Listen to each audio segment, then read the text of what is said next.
The rain hammered against the floor-to-ceiling windows of the executive suite as Marcus Thornfield stared at the termination letter on his mahogany desk. His fingers, once capable of commanding boardrooms and sealing million-dollar deals, now trembled slightly as they gripped the document that would end Carlos Mendoza's employment. The accident 6 months ago hadn't just stolen his ability to walk, it had hardened something deep inside his chest, turning compassion into cold calculation.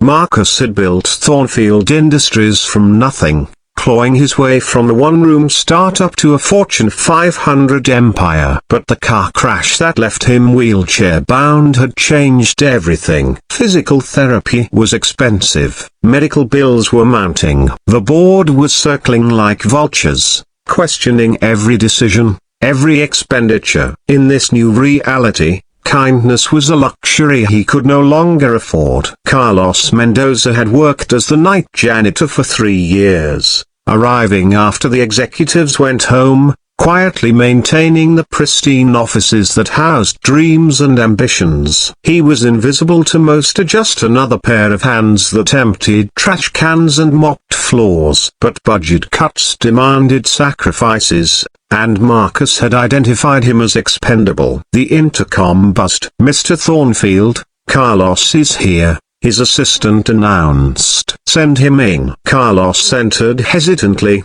his weathered hands clasped behind his back. At 52, he carried himself with quiet dignity. Despite his humble position, his uniform was impeccably clean, pressed with the same care he brought to every surface he touched in this building. "You wanted to see me, sir?" Marcus didn't look up from the papers. "Carlos, I'll be direct. We're restructuring the maintenance department. Your position is being eliminated, effective immediately." He slid the termination letter across the desk. "Security will escort you out. You have 15 minutes to clear your locker." The words hung in the air like poison. Carlos's face crumpled for just a moment before he steadied himself. "Mr. Thornfield, please." "My wife, she's been sick." "The insurance. The treatment, sir. I just need a little more time." "This isn't personal, Carlos. It's business." Marcus's voice was ice. "The decision is final." Carlos nodded slowly, accepting the letter with shaking hands. As he turned to leave, the office door opened unexpectedly. A small figure burst in, a girl no more than 8 years old, with wild curls and bright eyes that seemed to hold more wisdom than her years should allow. "Daddy!" she called, rushing toward Carlos with arms outstretched. Marcus watched, stunned, as Carlos scooped up the child, his entire demeanor transforming. The defeated man disappeared, replaced by a father whose love radiated from every fiber of his being. "Mija, what are you doing here?" Carlos whispered, kissing the top of her head. "Mama sent me to walk with you to the bus stop. She's feeling better today. The new medicine is working." The little girl beamed up at her father, then noticed Marcus for the first time. Her expression grew serious as she studied his wheelchair, his rigid posture, the invisible weight he carried. "Daddy, who is the sad man?" Carlos's face flushed with embarrassment. "This is Mr. Thornfield, Mija. He's my boss. We need to go now." But the girl stepped forward, approaching Marcus with the fearless curiosity that only children possess. "You look very sad, Mr. Thornfield. Like you're carrying something heavy inside." Marcus felt something crack in his chest. "I'm fine, little girl. You should go with your father." She tilted her head, studying him with those impossibly wise eyes. Then, without warning, she reached out and placed her small hand on his arm. The touch was gentle,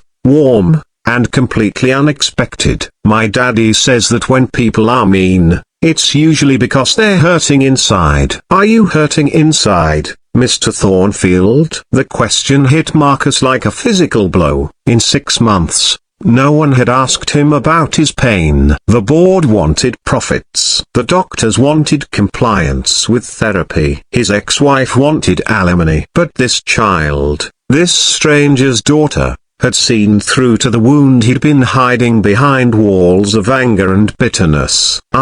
Marcus's voice caught. He looked at Carlos, who was watching the exchange with growing concern, ready to pull his daughter away if necessary. But there was something else in the janitor's eyes, so understanding, maybe even pity. The girl leaned closer, lowering her voice to a whisper that somehow felt more powerful than any boardroom presentation Marcus had ever given. "I will heal you," she said simply. "Not your legs, though I'm not magic like that, but the hurt inside. My daddy taught me that the best medicine is being kind to people, even when they're not kind back, especially then." Tears Marcus hadn't allowed himself to shed in months suddenly threatened to spill over. He looked at Carlos, really looked at Hema, and saw not just a man about to lose his job, but a father who had raised a daughter capable of such profound compassion while facing his own struggles. This man, whom Marcus had dismissed as expendable, had given the world something precious. "Your daughter," Marcus managed to say, his voice rough with emotion. Carlos's protective stance softened slightly. "She's everything good in this world, sir. Sometimes I wonder what I did to deserve her." Marcus stared at the termination letter, then slowly tore it in half. "Carlos, I need to ask you something.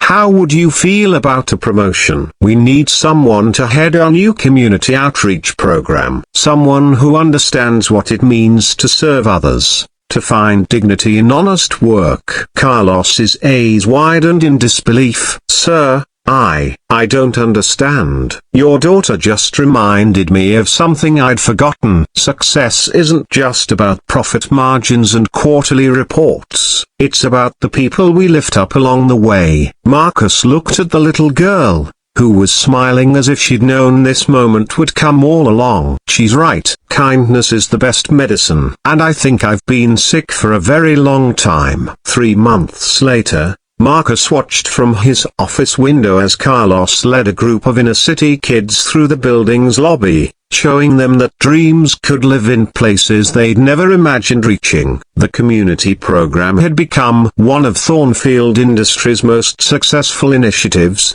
not just in terms of public relations, but in actual lives changed. On Marcus's desk sat a drawing. The little girl had Maddie, 2 stick figures, one in a wheelchair, both smiling under a bright yellow sun. At the bottom, in careful crayon letters, were the words, "Thank you for letting my daddy help heal the world." The rain had stopped weeks ago, but Marcus only now noticed the sunshine streaming through his windows. Sometimes healing comes not from medicine or therapy, but from the unexpected wisdom of a child who sees straight to the heart of what matters most. In learning to heal others, Marcus had finally begun to heal himself.